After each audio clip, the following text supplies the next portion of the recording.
Amigo, em meio ao conflito entre o bem e o mal, Deus revela seu amor, sua compreensão e seu poder através das promessas espalhadas pelo livro de Apocalipse.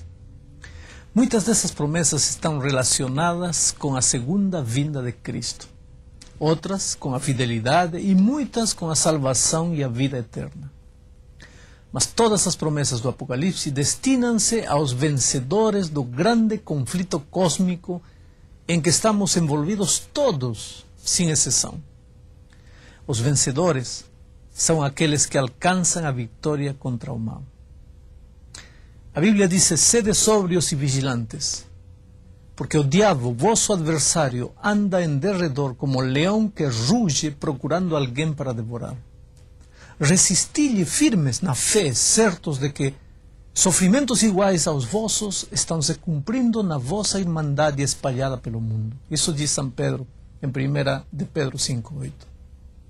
Todo aquele que pratica o pecado, diz a Escritura, também transgrede a lei, porque o pecado é a transgressão da lei. Em outras palavras, pecar é desobedecer à lei de Deus. E desobedecer à lei de Deus porque, em primeiro lugar, o ser humano se afastou de Deus. Um homem longe de Deus só pode viver dando rédea solta a seus instintos. E viver segundo os instintos só vai pisar e transgredir os eternos princípios da lei de Deus. Mas a inclinação da carne é inimizade contra Deus, diz a Bíblia, pois não é sujeita à lei de Deus, nem em verdade o pode ser.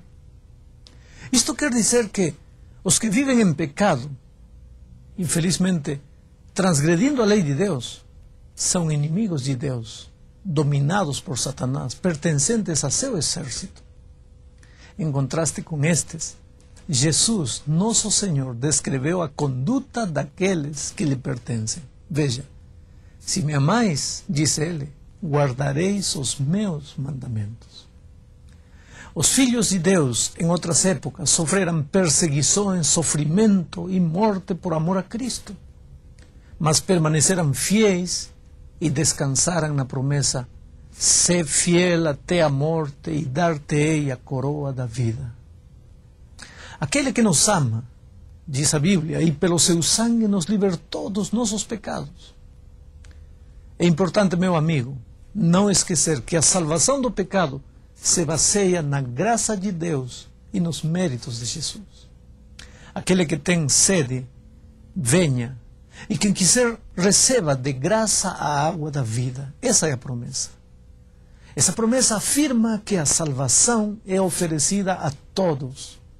Deus fez tudo o que foi necessário para a nossa salvação e promete conceder-nos o perdão e a vida eterna. Vejam o que diz São Paulo: sendo justificados gratuitamente por sua graça, mediante a redenção que há em Cristo Jesus. Deus nos pede apenas que aceitemos pela fé o dom da salvação. Entretanto, devemos nos lembrar de que a fé não elimina a lei. A fé não anula a obediência. Por isso é que São Paulo esclarece em Romanos 3:31. Anulamos, pois, a lei pela fé? Não, de maneira nenhuma. Antes, confirmamos a lei. Isso quer dizer que somos salvos do pecado para não voltar a pecar mais. Não penseis, diz Jesus, que vim revogar a lei ou os profetas. Não vim para revogar, vim para cumprir. Porque, em verdade, vos digo, até que o céu e a terra passem, nenhum i ou um tio jamais passará da lei, até que tudo se cumpra. A lei, meu amigo, exige justiça, que o pecador não pode conseguir por suas próprias forças. Mas quando aceita a salvação, então o homem recebe a justiça de Cristo gratuitamente. Essa justiça é representada no Apocalipse por símbolos, roupas ou vestiduras brancas. Um exemplo é encontrado no capítulo 7 do Apocalipse, onde os que acompanham a Cristo lavaram suas vestiduras e as alvejaram no sangue do Cordeiro. Há preciosas promessas de vida eterna para quem lavar suas roupas no sangue de Cristo Jesus.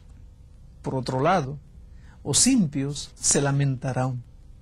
Eis que vem com as nuvens, e todo olho verá, até quantos o traspassaram, e todas as tribos da terra se lamentarão sobre ele. Certamente, diz São João em Apocalipse 1:7. Mas os salvos estarão felizes porque não devem nada. Bem-aventurado aqueles que lavam as suas vestiduras, para que lhes assista o direito à árvore da vida e entrem na cidade pelas portas. Então o Senhor nos levará para a casa do Pai e dirá: vinde, benditos de meu Pai, entrai na posse do reino que vos está preparado desde a fundação do mundo. Naquele dia, poderemos caminhar sobre as ruas de ouro da cidade de Deus. Lá não mais haverá morte. Por isso é que se promete aos vencedores: sê fiel até a morte, e dar-te-ei a coroa da vida. Quem tem ouvidos, ouça o que o Espírito diz às igrejas. O vencedor de nenhum modo sofrerá dano da segunda morte. Ao vencedor, dar-lhe-ei que se alimente da árvore da vida que se encontra no paraíso de Deus.